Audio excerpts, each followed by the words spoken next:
লক্ষ্মীপুর জেলার সমাবেশে আলোচনা সভায় সম্মানিত প্রধান অতিথি উক্ত প্রতিষ্ঠানের মহোদয়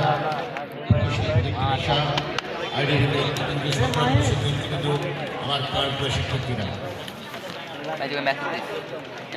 আমি মনে করি আমরা যারা পলিটেকনিক ইনস্টিটিউটের ভিতরে আছি, প্রিন্সিপাল থেকে পিওন পর্যন্ত সকলে এই আন্দোলনের সত্যতা ঘোষণা করছে।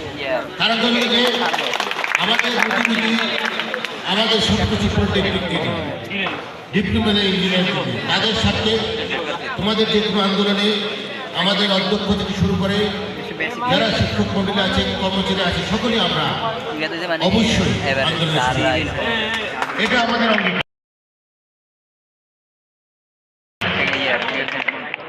আরেকটা বিষয়, তোমরা আমাদের সন্তান, তোমরা আন্দোলনে অনেক সময় এত উত্তেজিত হয়ে আমরা কিন্তু দিক নির্দেশনা দিব, তোমাদেরকে কিন্তু দিক নির্দেশনা মেনে চলবে। দেশে আন্দোলন হবে, যদি আসলে মানে সরকার কোনো সিদ্ধান্ত অবুঝে সিদ্ধান্ত নিতে চায়, তাহলে অবশ্যই আমরা বাংলাদেশকে অচল করে দিব। বাংলাদেশ ডিপ্লোমা ইঞ্জিনিয়ার পরিচালনা করে, ডিপ্লোমা ইঞ্জিনিয়ার যদি একটি বিদ্যুৎ সেক্টর, রোড সেক্টর, পানি সেক্টর, সেবা সেক্টরগুলিতে বন্ধ করে দেয়, দেশ কিন্তু অচল হয়ে যাবে। কোনো অন্য পেশাজীবীরা কিন্তু সেক্টরগুলো কিন্তু চালাতে পারবে। আমাদের হাতে সংগ্রামের কিন্তু অনেক হাতিয়ার আছে, তারা কিন্তু আন্দোলনেরও হাতিয়ার। এই পেশাজীবীরা যদি থাকে, আমাদের শিক্ষক কর্মকর্তা কর্মচারী শিক্ষার্থী যদি ঐক্যবদ্ধ থাকতে পারে, তাহলে অবশ্যই সরকার সেই বিশ্বাস করি না, যদি করে আমরা আন্দোলনে যাবে। যতক্ষণ পর্যন্ত ওইরকম আঘাত আমাদের ঐক্য ধরে রাখার জন্য আমরা আন্দোলন করবো, আলোচনা করবো, আমরা এগিয়ে যাব, কিন্তু অতি বাড়াবাড়ি আমরা করবো না। ঠিক আছে? আমাদের কিন্তু ওরা কি করে, সরকার কি করে, তার প্রেক্ষাপটে কিন্তু আমাদের প্রতিক্রিয়া দেখাতে হবে। যদি তারা প্রতিক্রিয়া কম দেখায়, আমরা কম প্রতিক্রিয়া দেখাবো।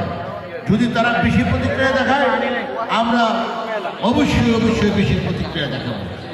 এটা হলো মাত্রার সাথে ডিপেন্ড করে আমাদের আন্দোলনের গতিবিধি হ্রাস বৃদ্ধি করতে।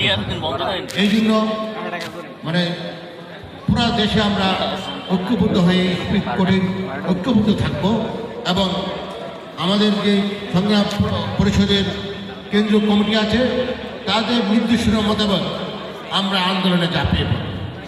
অতি উৎসাহে কেউ কেউ যদি বেশি বেশি কিছু করতে চান, সেটাই কিন্তু আমাদের ঠিক হবে না। কেন আমাদের যদি রুট বন্ধ করে দেয়, শুধু শুধু কি আমি অনেক যুবলীগের রুট বন্ধ করে দিলাম, তাহলে কিন্তু প্রশাসন খেপে যাবে, সাধারণ মানুষও খেপে যাবে।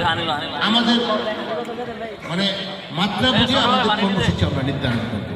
আমার শিক্ষার্থীরা নিশ্চয়ই, আমার সন্তানরা নিশ্চয়ই এটা বুঝবে, এবং আমাদের অধ্যক্ষ মহোদয় আছে, আমরা আছি, আমরা মাত্রা বুঝে নির্দেশনা দেব, সেই মোতাবেক তাদের কর্মসূচি থাকবে, এবং সেন্ট্রালও থাকবে, তারাও সেই মোতাবেক ব্যবস্থা গ্রহণ করবে। তো আমি আর কথা বাড়াবো না, তোমাদের আন্দোলন যুক্তি, এবং আমরা তোমাদের সাথে আছি, অবশ্যই থাকবো। এটা আমাদের আন্দোলন। সকলকে ধন্যবাদ দিয়ে আমি বক্তব্য শেষ করছি। সকলকে আসসালামু আলাইকুম। ধন্যবাদ স্যারকে।